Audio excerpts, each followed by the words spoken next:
UDL is a framework for inclusive design and teaching and learning practices that aims to proactively consider the needs of the huge variety of learners in our classrooms as much as is possible, and intentionally design programs accordingly. So it's all about reducing barriers to learning in the classroom. If you want to find out more about that, I urge you after the session today to check out ahead.ie/UDL, and as well to go back to the week 2 videos of this conference where you can see what UDL actually looks like in practice. So before you start, I'd like to just fill you in a little bit on 2 important surveys that AHEAD has released the results from this week in relation to the impact of COVID-19, which I think you might be interested in. So one is a FET and higher education learner survey, and the other is a FET practitioner survey.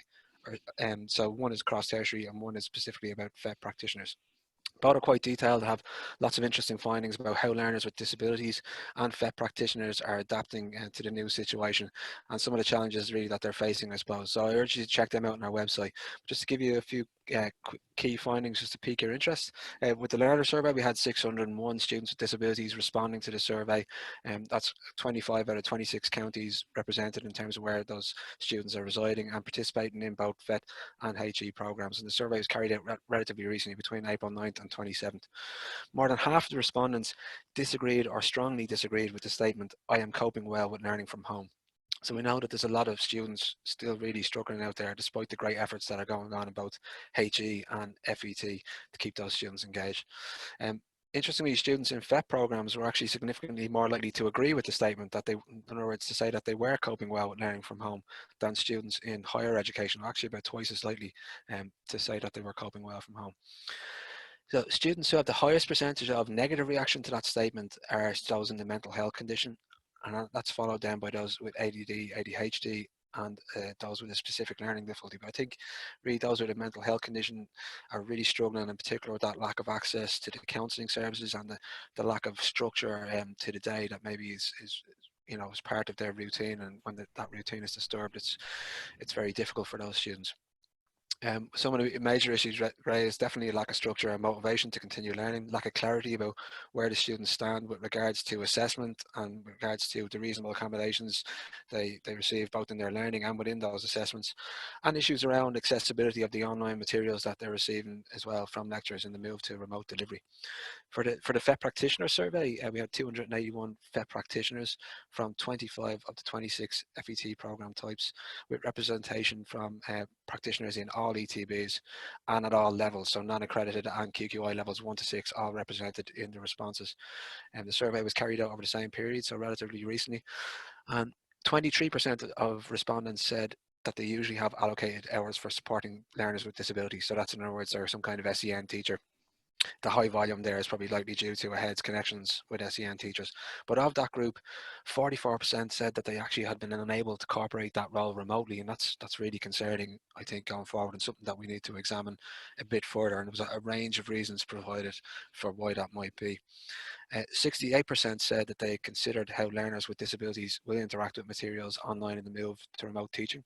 So more than 2/3 have said they've made that consideration, even in the sort of the quick and emergency circumstances of the situation. And many actually who did react positively to that said that they mentioned actually the UDL approaches within there. So I'm glad that we're talking about it here today too. The report highlights actually the extraordinary commitment of the practitioners in their efforts to maintain student engagement. That's been a real highlight of looking at the report, seeing people using mixed methods to continue that engagement in terms of trying to reach out by phone, by text, using WhatsApp, using postal methods, as well as the online part of that delivery. So they're actually using a lot of sort of UDL approaches there, and that they're using mixed methods to reach out and engage. A lot of them as well are undertaken on social hours to maintain contact with their students in the evenings and over weekends, and a lot of one-to-one personal contact as well. But despite all that, there are serious concerns over continuing learner engagement. So 62% of the practitioners were aware of learners who were no longer able to engage in their learning remotely due to their home setup or situation. And on average, practitioners are rating the level of continued engagement of their learners at around 5 out of 10, 10 being kind of highly engaged.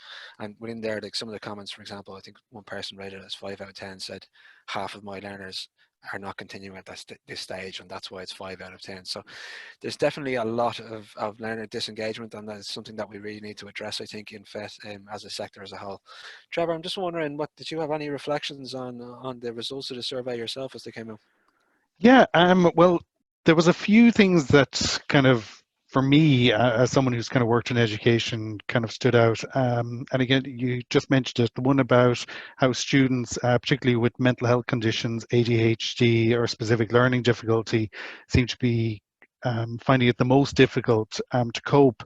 And then what I thought that kind of feeds into the next piece, because of the issues about like clarity, structure, which would affect like the motivation of these kinds of students. So I think some of it, is kind of logical when you start seeing it. And that's what I like about the report, is that you can see the impact the COVID has on this, I mean, it came from like nowhere, the urge to, teach and learn online. And this is like, I suppose in some ways, some people won't be surprised, but for other people, this might illuminate kind of thoughts or what they suspected. So that's what I like about these stats. I think they kind of take away any kind of mystery around what's going on out there as well. And because they're so like recent, like literally they're just hot off the press as well. So I think they really Yeah, capture a moment. yeah, and I think one of the things for me is that, like, a lot of these things we instinctively know are happening, but actually one of the things that's really stood out for me in the learner survey is the actual testimony of the students, bringing home some of the really, really difficult situations people are in now. And we talk about not putting people into, kind of pigeonholing people into boxes with regards to, say, students with disabilities or students from other maybe disadvantaged groups. Just a range of issues that individuals are facing on multiple different kind of fronts is, it's a real eye opener, and I suppose it highlights how flexibility is really, really important at this stage of the journey. Yeah. So yeah. And even just those challenges at home about sharing laptops and, Mm. lots of people being at home, parents working from home or mature students working from home, and then having children in the house. Like it's, Absolutely, yeah, you know, absolutely. Listen, thanks, Trevor. I might ask you to mute yourself and dive into the chat box to begin your engagement with people in there, and we'll catch up with you a little bit later. So I think it's time to fully get started with today's session. So if Mary and Patricia could just unmute yourselves and begin to get ready to share there, that would be great. I'm absolutely delighted to welcome our first contributors to the session today. As I said, my former head colleague Mary Quirke and Dr. Patricia McCarthy, and they're going to talk about some of the key concepts that they have identified which need to be considered in the implementation of UDL for FET.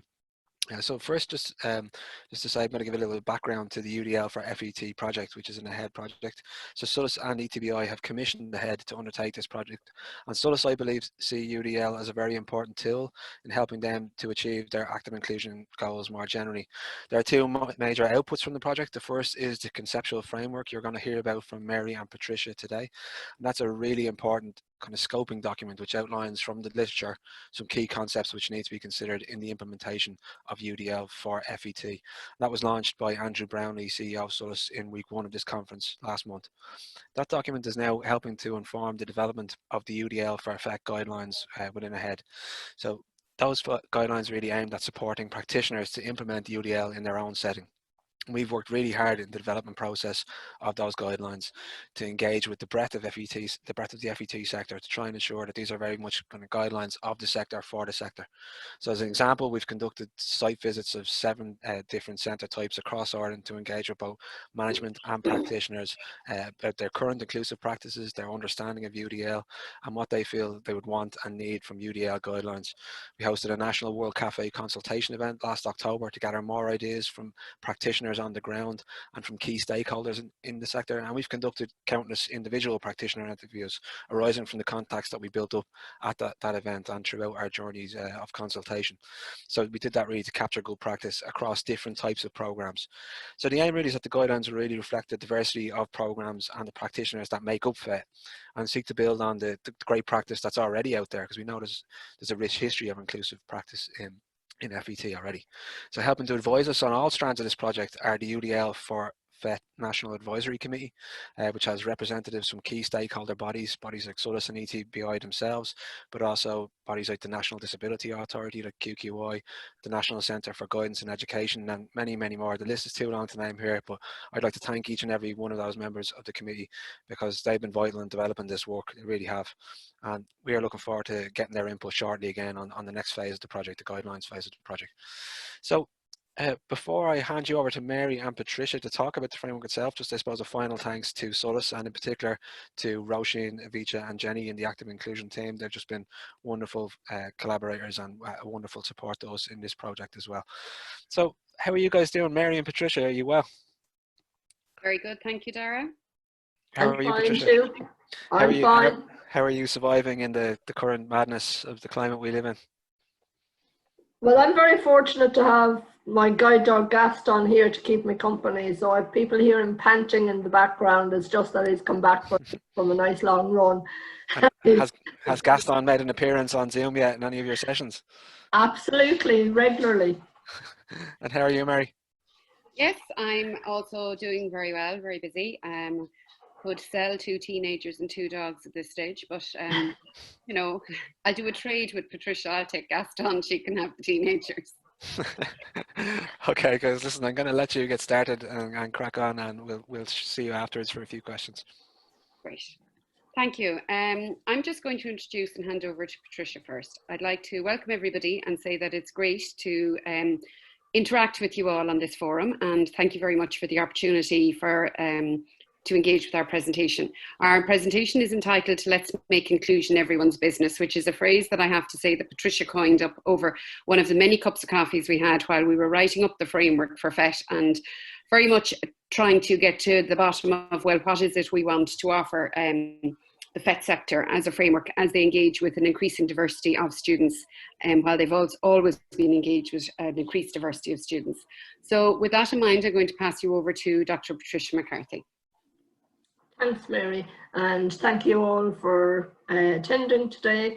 I suppose we'll start by saying the problem is, you know, where does learning start and stop within, you know, the whole system? And I suppose the solution that we're sort of looking at today is, you know, creating a shared understanding of UDL, both inside and outside of the classroom. And I suppose it's that thinking about it that we're really going to discuss today. And I suppose we also need to recognize that we need to appreciate that I and we all are part of, you know, the solution and therefore the who of learning. You might move to the next slide. Thanks, Mary. I suppose, you know, everyone appreciates that UDL is a good idea. I suppose some people are implementing UDL with great intent. Others would say, you know, they're implementing it unintentionally. Some people really don't even know where to start with it. And others, you know, would appreciate knowing a bit more about it. And I suppose those are some of the issues that became relevant for us as we worked through this report, this publication. Thanks, Mary. Okay, we all recognise that Ireland has been recognised for its love of learning, and we have been known for a long time as the country of saints and scholars. However, when it comes to the education of people with disability, I suppose for a long time it was perceived that we weren't educable at all and therefore weren't ever considered within the education system. And then I suppose it moved to a situation where we were being educated, and we were being educated within special education systems which were separate from the mainstream and the regular classrooms. Now, I suppose you could argue that, you know, this was inclusion of a kind, and, you know, there was education being provided. It may not have been in the right location, but it was there. And I suppose the problem with some of this was that, you know, the assumptions around the abilities of people with disabilities was often seen that we weren't capable as our peers were. And I suppose that is a legacy of the special education system in many ways. You might move on, please, Mary. Thank you. Okay. You're all probably wondering why Crocodile Rock by Elton John is written up here. I suppose I'm going to begin by giving you a flavour of there's going to be stories discussed throughout this presentation, and the reason for this is that really when it comes to inclusion and inclusive practices and changing in legislation, you know, it is the voices of those that have been marginalized who have been very influential in this. And I suppose to begin with, myself and Mary grew up, well, we were born very close to each other in Quirke, which many of you will, or some of you will know, at a very similar time. However, our experience of education was very different. And, you know, to begin with, I suppose mine was segregationist, it was institutionalized, it happened over 250 kilometers from my family, you know. However, I suppose I was fortunate in a way that I was amongst the first cohort to sit state examinations. And I suppose within about 15 years after leaving education, compulsory education, I undertook a degree, and you know, 15 years plus after that, I graduated with a doctorate from Trinity College. I suppose my reasons for giving some of this information is that this has allowed me the opportunity to advocate at a national systemic level for the, you know, around issues that are pertinent to the experiences of disabled people. Now, I'm going to offer Mary the opportunity just to give a brief contrasting story of her. Thank you, Patricia. Yes, I think just to share it, while Patricia and I would, and we didn't know each other, by the way, pretty much until we came, and didn't know each other quite so well till we came to work together and do this research very closely together. But it was striking that we grew up very close to each other, and Patricia should actually have been in primary school with me while she wasn't. And I went through the primary school system and the secondary school system and had never any doubt but that I was going to be engaged in state exams, and would proceed to university and nurse training straight after leaving cert.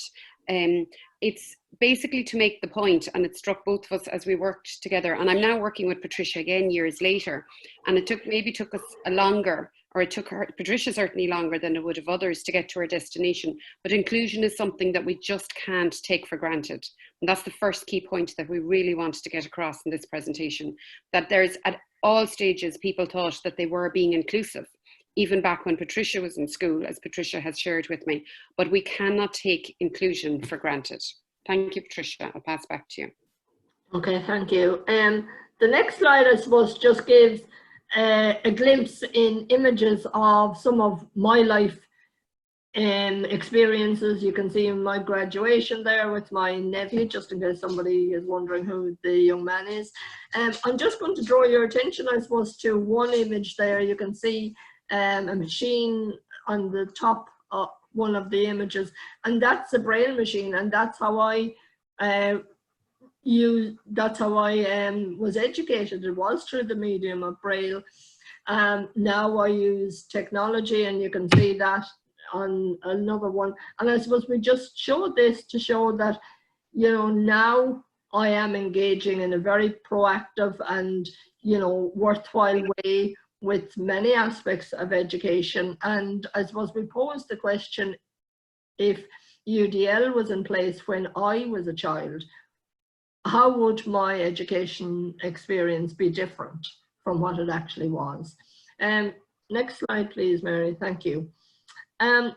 Okay, so just to, I suppose, to remind people again, And I suppose I'm doing this to set the scene for why, you know, it is so important that UDL is considered, and the importance of it. Restructuring of the education system in Ireland only began in the 1990s, and this led to, you know, changes within special education, and, you know, enhanced the importance of inclusive education. And this is very apparent now in legislation and, you know, a lot of policy initiatives. I suppose the next slide, and this, you know, these changes were definitely influenced by the social model of disability, and some of you may know about the social model, which, you know, emphasizes that actually it's society imposes the barriers on people with disabilities rather than the person with the disability having the problem. The next two slides are going to just show you very short excerpts from 4 of the participants who participated in my PhD research, which looked at the education experiences and transition opportunities of blind and vision impaired people in Ireland. And I suppose the first one there from John shows that he went through the special education system, and he would say that it was purely because he needed to learn Braille, and that wasn't available to him within regular schools. By contrast to that, Alan, who would have gone through the system, you know, a decade or maybe even 2 decades later, had a very different experience, and he was in mainstream regular schools in his own locality, and, you know, the teachers were very accommodating and provided the material in a manner that he could work with. You might just go to the next slide, please, Mary. Thank you. I suppose these are just 2 more, and, you know, it's this sort of thing then and now, and the expectations, you know, around what blind and vision impaired people were and are capable of doing. Maria, who would have been of a similar age to myself, you know, and went through the special education system, you know, her mother was told that she wouldn't need Irish or maths, because the work that she would be engaged in, you know, wouldn't require those sort of subjects. So that also meant that they had no expectation for Maria going on to university.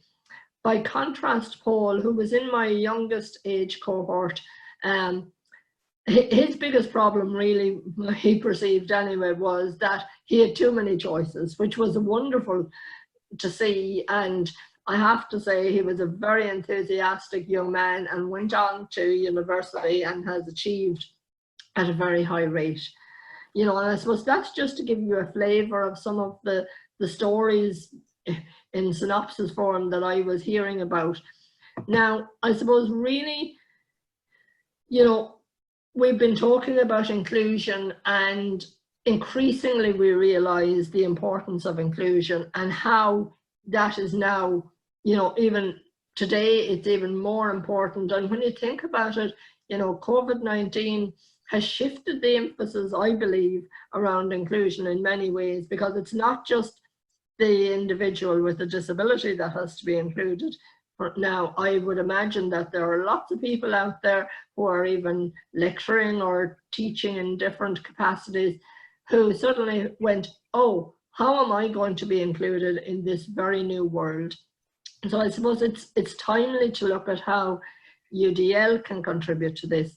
You know, it's valuable, and, you know, I'm going to let Mary talk a bit more about that in a while.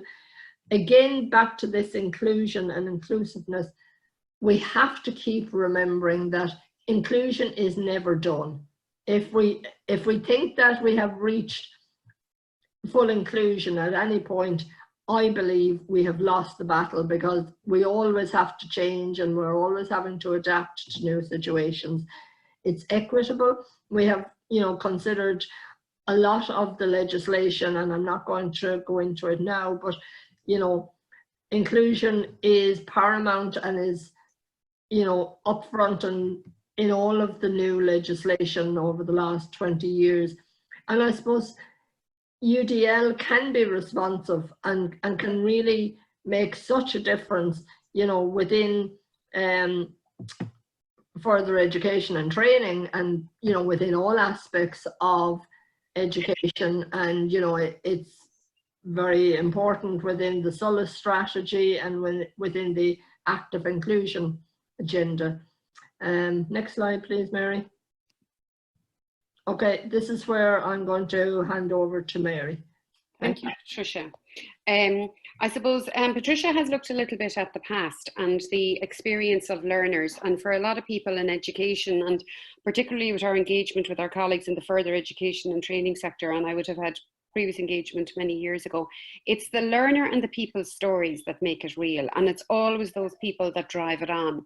There's been expanding post-compulsory education opportunities for students with disabilities as a priority nationally and internationally, continually year on year.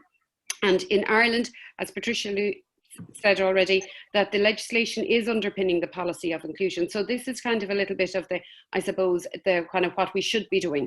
And we also know that the numbers from a heads participation rate have continued to increase year on year. So unlike maybe a decade ago, there is more and more students seeking to engage in the further education and training system and move on to higher education and training, or even indeed go to work, or sometimes come back the other way either.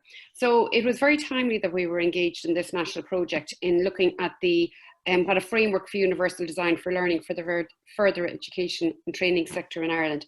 And the part that Patricia and I very much looked at was the thinking. What was the basis for what maybe would roll out in the future? And as Dara has said there at the beginning, there is going to be some guidelines that are going to come to support this documentation. So the first thing what we want to look at was, well, who are we talking about? We knew it was about the learner. Inclusion has been a drum that's been banged for many, many years. And I suppose we need to really always stop and appreciate who are the people that want to be included. And the further education and training sector is a multidisciplinary collaborative environment. There's community education, there's apprenticeships, there's employers. It's not just a teacher in a classroom coming from a pedagogical basis. And that was the first thing that we needed to stop and think about. It's not that anyone was necessarily different, but all of these practitioners themselves needed to be included in the very framework. So we basically set about saying, well, inclusion and appreciating inclusion has to be everybody's business. It's a little bit like the COVID hand washing, as I was discussing with Patricia when we were preparing for the presentation. It's not just good enough that one or two might do it, we all have to do it. Also, it's not enough that we might just do it once, we have to keep doing it with intent. So with that in mind, we basically thought, well, what is the research telling us about literature? I mean, coming from the field of practice and policy myself, I know exactly what people are saying out there and what they're doing, and there's fantastic work being done. But what are they actually, what have the researchers been saying? And UDL is Universal Design and Universal Design for Learning is pretty new when you look at the whole models of disability and the inclusive landscape. Ronald Mason, architect, basically came up with the whole concept of designing for a universally diverse population back in the 1950s, and he was first writing in the 1970s, and it was pretty much looking at design principles around buildings and products. That shifted into the learning environment and was very much taken up I suppose in a number of different frameworks in how curriculum and pedagogy and assessment could be modified. But it was very much just looking at it within the context of a classroom, while there has been other applications in other environments. Then we started to realize that there is a design thinking for learning, that it was almost beginning to flip a little bit, that it was not as if you had to start again, but you had to look at what you were doing through a universally designed lens and ask, how can it be more inclusive? How do I need to change it? A little bit like this webinar that we're actually engaged with today. The other place that we were finding there was where we could join the dots with the literature was that you had to think UD for inclusion and active inclusion, and equally you had to think about inclusion if you were going to think about universal design. If you were thinking of including the most people possible, well, then you had to start thinking about inclusion in and of itself. We very much explored universal design in education, and particularly in post-secondary education and community post-secondary education environs across the world. Very little UDL there. An awful lot of the UDL that we were coming across at the time was more at second level education or in higher education. Another thing that came across, whether it was UD in the education environment or whether it was UD in the architectural or product design environment, is that it is in and of itself an interdisciplinary and multidisciplinary approach. It takes a lot of heads to come around the table and sit around and say, well, okay, how are we going to look at this? How are we going to design this? How can we pull this together? So there was quite an extensive literature review done, and we actually did engage with librarians, etc. And we wanted to look at not just the discourse, but we also wanted to very much look at the philosophy and the very core and the seed that started it all. By way of example, we came across 7 different models of universal design in the learning environment. And it was very interesting to even explore those. And we wanted to pull, I suppose, what we felt would be the most common themes and themes that would be applicable for the FET sector in Ireland. So as we've said, and I'm not going to go back over it again, was the first step was we recognised was that you needed to appreciate inclusion. And that means you're appreciating your learner, you're appreciating their story, you're appreciating why they want to be included, and you're appreciating that whatever you're doing at the very bottom of the triangle, that is the universal triangle, is going to be designed for the majority of your students, irrespective of who they are or where they're coming from. It's as you move up the triangle that you might start to group the accommodations. And universal design isn't fixed, it isn't a static thing, and it is not something that will ever negate the need for add-on accommodation. Somebody might not need it one day, but they might need it the next. People change and things change, as we certainly can appreciate in the current situation. One thing that I like to say to people about UD and how it evolves all the time, it's a little bit like COVID. It's not just enough that you washed your hands once 6 weeks ago when you were told. You actually have to keep washing them, irrespective of where they are. So you're always back at the beginning. With respect to the application of UDL, that's Universal Design for Learning, or UD in the learning environment, we very much, I suppose, leaned towards the CASTS model of learning. And I have the 3 pillars up there on the screen in front of you. The first being the multiple means of engagement, where they look at how you motivate and have sustained enthusiasm for learning, using and thinking about the materials that you're using and ensuring that they're accessible to people, where you're thinking about how you're presenting your information and the multiple means of representation, and then the multiple means of action and expression would be a nod towards assessment, where students are demonstrating their learning. Then the other piece that we needed to, in conjunction with that, was appreciate that whether you were an instructor, a teacher, or an employer, even out there engaged with an apprentice, that what would be a common theme or something that you could bring to this whole pedagogical approach to universal design. And we found commonality in terms of 4 areas. Appreciation, that you could appreciate that you had something to offer, and that you also could teach or inspire or engage with a learner, and you could appreciate what it was to have to engage with the inclusion paradigm. You could accept that you might need to change, or accept that you might need to do things a little bit differently, that you would very much strive to include intentionally, and intentional is the 4th pillar there, that it wasn't something that just happened, but you thought about it, it was considered, and sometimes you had to rethink about it. And that you would appreciate, while there was a community of learning and you were part of a community of learning in FET, that everybody was coming with a different point of view, which is why it very much lent itself to the who and to that personal responsibility side.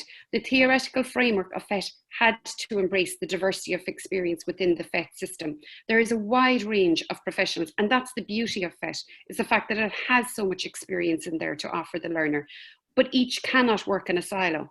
They cannot work on their own. They have to be part of this community of learning. And the very framework needs to respect their input, and they also need to respect their input, because equally, while they're part of a silo, they also have to each take individual responsibility for their contribution to that community, which leads very much on to, and I suppose this was the big piece, is that appreciating who you are in terms of that multidisciplinary network, that you have to very much take on the UDL mantra with intent, And this again, it's very easy to pick on COVID at the moment for perfect examples for this. But you know, there's so many things out there we all have to do as a community, but we still have to come inside our front door and take our individual responsibility. UDL is pretty much the same thing.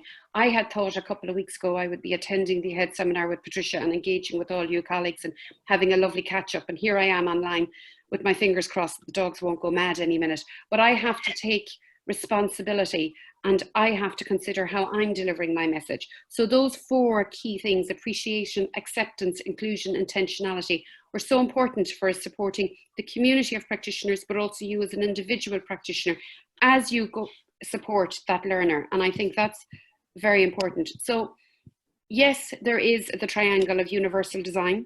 And the idea would be that, I suppose, the more of us that take it on, the more people will be included from the get-go, and the less need there will be add-on supports. It's a little bit like the COVID surge. The less of us that take it on, the greater need there might be for add-on supports. So we all have to play our part on that team. So with that in mind, we thought we'd introduce 3 good habits for UDL going forward so that we could make it everybody's business. The first habit is that start to think about UDL inputs as about we, not me. This is a collaboration. This is about working together with the learner, with our colleagues, with the team. It's all of us in this community of learning practice together. The second habit is to commit to rethinking your engagement, recognizing everyone as a UDL expertise. We're always starting. Everyone, every day is always starting at the beginning, because it's always evolving. People are always evolving. Those people who feel or believe or think that they might be excluded tomorrow might have been included today. It continuously evolves. What we're training in, what people are taking exams and how they're being assessed, how they're learning. You have to commit to rethinking your engagement. It's not like I've sorted that out now. Last year, it's done. We're home and dry. And the third habit is to try again. And this is probably the challenge, because it is the trying that transforms the experience. You constantly have to think it. It's a way of thinking and it's a way of experiencing. The third habit cannot conflict with the first or second. In other words, just because you adopt one habit doesn't mean you can drop the other 2. You actually have to keep each habit going all the time. Might sound a little complicated, but believe it or not, we're doing it in our day-to-day lives at the moment within this pandemic. So it's not really that complicated either. Have you anything to say, Patricia, as we wrap up?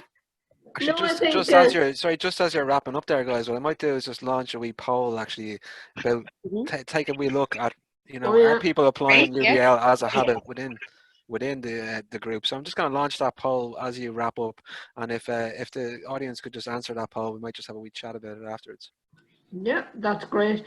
I suppose really it's, for me, that last one, the try and try again, is probably often the most challenging thing to do, because it can be difficult, but really it is that thing, again, as I said, it's around recognizing that inclusion is never done, and we always are trying to include somebody else to ensure that nobody, or as far as possible, people don't feel excluded.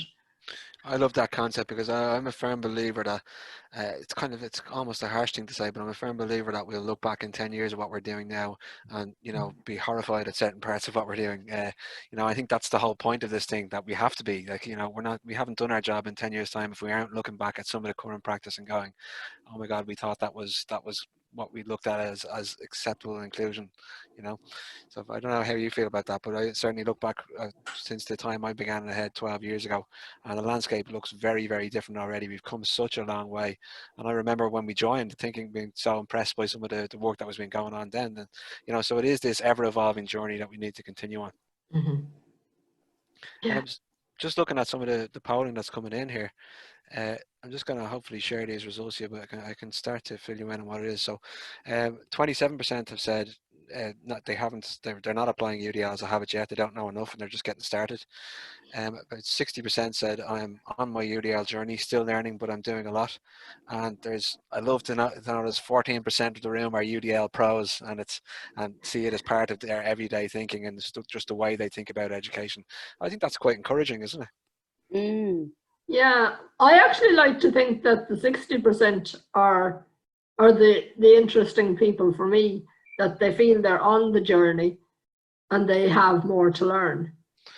And I think that's I would say we might have all more to learn. yeah, with UDL, I think you have that curve, Jen, when you think you're really fully understanding it, and then you go into a sort of dip again, you realize you have a lot to learn. I think that's everyone's kind of journey arc with this thing. So yeah, and a nod to the 27%, it is in the habits, because even at the moment and in the last week, Sarah, when we engaged with you with the webinar and putting this up as a webinar and we had to rethink our engagement, you are constantly thinking about how you can be included and how you can include. It's like a two-way lens. absolutely. So I would say to them that they're nearly in the better space, because it can be very challenging to drop old habits.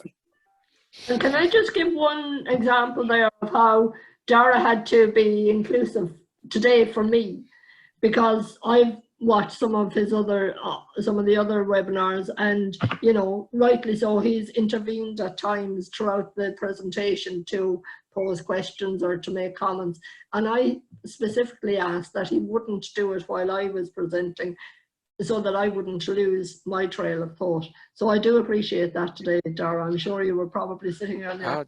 Not at all, not at all. Listen, that's part of what we do, and I hope everybody does a little bit of that. It's all about asking people what they want and what they need, and letting them drive the conversation.